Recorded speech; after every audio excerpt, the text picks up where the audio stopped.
BRS MLA Gudem Mahipal Reddy ఊచలు లెక్కబెట్టనున్నారా?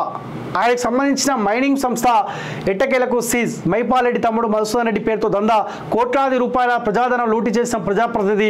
పటాన్ చెరువు నియోజకవర్గంలో ఉన్న మైనింగ్ సంస్థలపై టాస్క్ ఫోర్స్ విచారణ షురు. మైనింగ్ మాఫియా గుండెల్లో వణుకు పుట్టిస్తున్న ఆర్డీఓ రవీందర్ రెడ్డి మైనింగ్ అక్రమాలపై ఈడీ విచారణ చేపట్టాలని న్యాయవాది రవికృష్ణ డిమాండ్. అధికారాన్ని అడ్డం పెట్టుకుని కోట్లాది రూపాయల అవినీతికి పాల్పడిన గూడెం మైపాలరెడ్డి అడ్వకేట్ జనరల్ను కలపడంతో మతలబ్ ఏంటి అంట.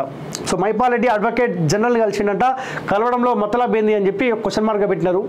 So BRS MLA Gudem Mahipal Reddy ఊచలు లెక్కబెట్టనున్నాడా? సో ఆయన పడ్డ అవినీతి కావచ్చు, లేకపోతే అక్రమంగా సంబంధించిన సంపద మీద విచారణ జరుగుతూ ఉంది. మైనింగ్ మాఫియా కావచ్చు, ఇవన్నిటి మీద ఎంక్వైరీ జరుగుతూ ఉందంట. జరగాలి, జరుగుతూనే ఇప్పుడున్న వాళ్ళు కాస్త ఎమ్మెల్యేలు కాస్త జాగ్రత్తగా ఉండే అవకాశం ఉంటుంది, లేకపోతే కథమే. ఇక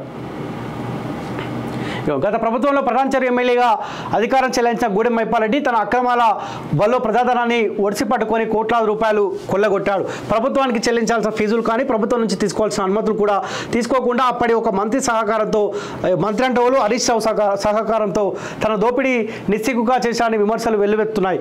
అయితే గూడెం మైపాలరెడ్డికి చెందిన జిఎంఆర్ సంస్థలో భాగంగా ఎమ్మెల్యే తమ్ముడు పేరు మీద సంతోష్ శాండ్ మైనింగ్ సంస్థ ఏర్పాటు చేసి దోపిడీకి తెరలేపారు. అయితే సంతోష్ శాండ్ మైనింగ్ సంస్థ తన జిఎంఆర్ సంస్థ భాగస్వామి అని ఎలక్షన్ అఫిడవిట్లో పేర్కొనడం గమనార్హం. ఇప్పుడు పటాన్ చెరువు ప్రాంతంలో నెలకొని ఉన్న అక్రమ మైనింగ్ కంపెనీలపై టాస్క్ ఫోర్స్ విచారణ షురు చేయడంతో గూడెం గుట్టు బయటపడే ప్రమాదం నెలకొన్నది. ఆయన ప్రజల చేత ఎన్నుకోబడిన ఒక ప్రజాప్రతినిధి, ప్రజలకు సేవ చేయాల్సి పోయి ప్రజాధనాన్ని లూటీ చేయడానికి కంకణం కట్టుకున్నాడు. తనకు సంబంధించిన జిఎంఆర్ సంస్థలో భాగస్వామిగా తన తమ్ముడైన మధుసూదన్ రెడ్డి పేరు మీద సంతోష్ అండ్ మైనింగ్ అనే సంస్థను స్థాపించి ప్రభుత్వం తమదే కనుక ఎలాంటి అనుమతులు తీసుకోకుండా అక్రమంగా మైనింగ్ మొదలుపెట్టారు. కోట్లలో ప్రజాధనాన్ని దోచుకున్నారు. కాగా ఈ మైనింగ్ అక్రమాలపై న్యాయవాది రవికృష్ణ న్యాయ పోరాటం మొదలుపెట్టి అలుపెరుగని పోరాటం చేశాడు. దీంతో మంత్రి దామోదర రాజనరసింహ సీరియస్గా దృష్టి పెట్టి దీనిపై తగిన విచారణ చేసి ప్రభుత్వ పరంగా కఠిన చర్యలు తీసుకోవాలని ఆదేశించడం జరిగింది. కాగా ఆర్డీఓ రవీందర్ రెడ్డి ఆధ్వర్యంలో సీజ్ చేసే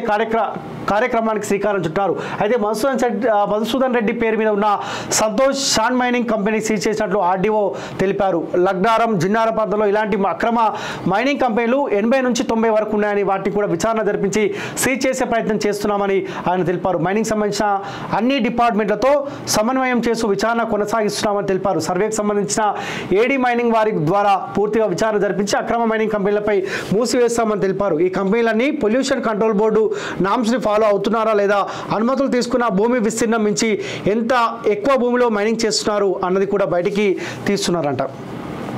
సో మొత్తం గూడెం మైపాలరెడ్డి మీద పడ్డట్టు అక్రమంగా ఆయన తమ్ముడు ఈ మైనింగ్ పేరుతోటి ఎట్లయితే సంపాదించారో ఆ సంపాదన మొత్తం కక్కిచ్చే ప్రయత్నం కాంగ్రెస్ ప్రభుత్వం చేస్తూ ఉంది. చూడాలి ఏం జరుగుతుందో.